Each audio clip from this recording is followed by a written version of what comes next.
Төртүнчү чейрек. Предмет: Кыргызстандын жана дүйнөнүн тарыхы. 5-класстар үчүн. Мугалими: Бердиева Бурлай Салиевна. Саламатсыңарбы окуучулар? Биздин бүгүнкү сабагыбыздын темасы кыргыздар байыркы эл. Бул картада балдар кыргыз каганатынын картасы. Сабактын максаты: биринчи, кыргыздар байыркы эл экендиги жөнүндө маалымат аласыңар. Экинчи, билим, билгичтик көндүмдөрүбүздү өнүктүрөсүңөр. Үчүнчү, фактыларды аргументтүү айтууга үйрөнөсүңөр. Балдар, сабакты баштаардан мурда мен силердин баарыңарга жагымдуу маанай каалаймын. Мына көрүп турган гүлдөрдөй баарыңар ачылып, андан кийин быйтыкчага окшоп силер да жылмайып койгула балдар. Азаматсыңар балдар. Анда баарыбыз сабакка даяр болсок, дептер, ручкаларыбызды алып, көңүл буруп отурабыз. Василий Васильевич Бартольд көрүнүктүү окумуштуу тарыхчы баса белгилегендей, кыргыздар Борбордук Азиядагы жашап жаткан элдердин эң байыркысы. Тарыхта кыргыздардан мурда аты аталган бир да эл жок деп айткан. Бул сүрөттө Бартольдтун сүрөтү жана Бартольдтун Киргизы деген кыргыздар тууралуу китепчеси. Мындан сырткары бир топ эмгектери бар. Сүрөттө өзүңөр көрүп турасыңар балдар. Улуу Кытай тарыхчысы Смасьян өзүнүн тарыхый жазмалар Шицзи деген эмгегинде хундардын падышасы Моди Шануй биздин заманга чейинки 201-жылы түндүк батышка жортуулга чыгып, көз карандысыз жашап жаткан бир катар эликтерди, анын ичинен кыргыздарды басып алгандыгын баяндаган. Смасьяндын китебинде кыргыздар Генгун деген аталыш менен эскерилет. Кыргыз деген аталыш эрте орто кылымда Борбордук Азиядагы көчмөндөрдүн арасында кеңири тараган. Ал эми азыркы мезгилде түрк тилинде сүйлөгөн элдердин байыркысы болуп эсептелет. Казак, өзбек, түркмөн, уйгур, татар, башкыр сыяктуу элдердин аталыштары кыргыз этнонимине салыштырмалуу кийинчерээк пайда болгон. Бул биринчи сүрөтүбүздө Смасьяндын сүрөтү балдар. Экинчи Смасьяндын тарыхый жазмалар эмгеги орус тилинде исторические записи балдар. Кыргыз деген аталыш көбүнчө элдик санжырада чечмеленет. Кырылгыз, Кыркууз, Ууз хандын тукуму, Кыркырда жашаган, Кырк уруудан куралган деген сыяктуу уламыштар бар.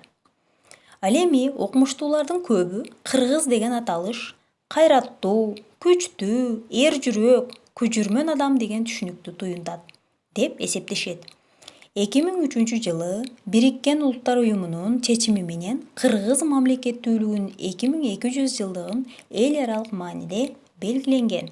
Бул сүрөттө балдар ушул кыргыз мамлекеттүүлүгүнүн 2200 жылдыгын эл аралык мааниде белгилөөдө салтанаттан бир көрүнүш. Хундардын падышасы Моде каратып алган учурда кыргыздардын ата журту Чыгыш Түркстандын аймагында жайгашкан. Кыргыз элиги Чыгыш Тянь-Шандын түндүк тарабынан орун алган. 15-кылымдын аягы, 16-кылымдын башында жашаган тарыхчы Сайфиддин Аксыкендинин жазгандары боюнча кыргыздар адегенде түндүк Алтайды Кангул уруулары менен коңшулаш мекендеген. Ал эми кийинчерээк Батыш Монголиянын Кыргыз Нур көлүнүн аймагындагы Каркыранын жана Хархира кырка тоолорунун ортосундагы жерлерди ээлеп, 5-кылымдын аягында кыргыздар Енисейдеги Миң суу жергесине журт которгон. Балдар, картада биз азыр кыргыздарды көрүп турабыз. Кыргыздар менен чектеш жашаган Динлиндер, андан кийин Кангүй уруулары, Усундар жана башка бир топ уруулардын жайгашкан ордун көрүп турабыз балдар. Сайфиддин Аксыкендинин эмгегине таянсак, байыркы кыргыз урууларынын пайда болушу Саян Алтайдын тоолуу аймактарын мекендеген уруулар менен тыгыз байланыштуу. Кыргыздардын түпкү теги Кангүйлөр менен Юатчи урууларынан бөлүнүп чыккан. Кангүйлөр менен Юатчилер байыртадан эле Усундар менен Хундарга коңшу жашаган. Кыргыз этносунун негизги өзөгүн Саян Алтайдын тоолуу аймактарын мекендеген уруулар жана аларга тектеш этностор түзгөн. Байыркы Юатчилер кыргыздар деп аталып, Усундар, Сактар жана Хундар менен карым-катнашта болгон. Балдар, картада биз Юэцжи урууларыны, Хонну, Дунху урууларыны, Сактар, Тохарлар жана Усундар бир топ чектешип жайгашкан майда уруулардын тибин көрүп турабыз. Кыргыздардын алгачкы көз карандысыз мамлекети. Хундар биздин заманга чейинки 56-жылы саясий бытырандылыкка учураган.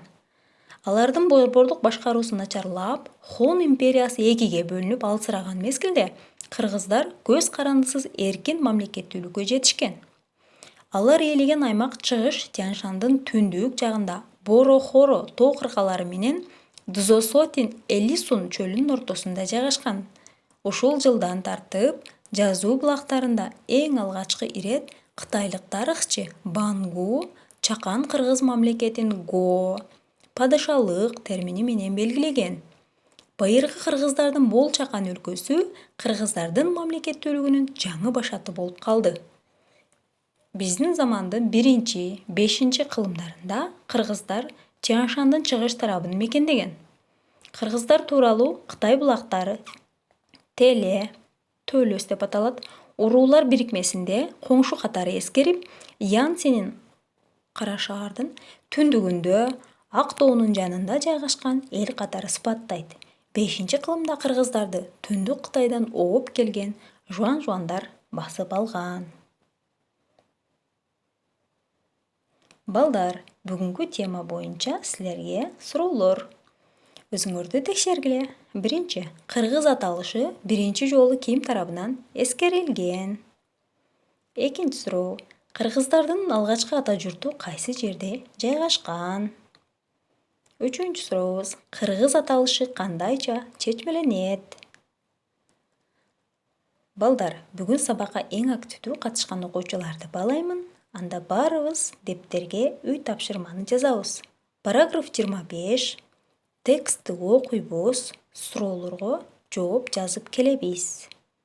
Саламатта баргыла балдар.